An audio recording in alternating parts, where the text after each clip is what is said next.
जी बिल्कुल, Burewala government post graduate degree college for boys में academic block का संग बुनियाद रख दिया गया। निजी वेलफेयर सोसाइटी की जानिब से तामीर करवाने के अकेडमिक ब्लॉक का संग बुनियाद डॉक्टर राना हामिद महमूद खान ने रखा।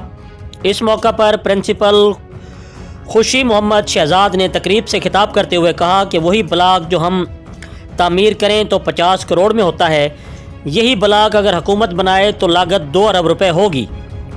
उन्होंने मज़ीद कहा कि ब्लॉक को सोलर सिस्टम समेत तमाम मतलूबा सहूलियात से मुज़य्यन किया जाएगा। इस ब्लॉक में तालीम हासिल करके बच्चे अपना और वतन अजीज़ का नाम रोशन करेंगे। प्रिंसिपल के साथ साथ दीगर मुअज़्ज़िज़ीन ने भी खिताब किया। इस मौका पर प्रोफेसर मुज़फ़्फ़र हुसैन, प्रोफेसर इसहाक वसीर और दीगर तदरीसी अमला भी मौजूद था।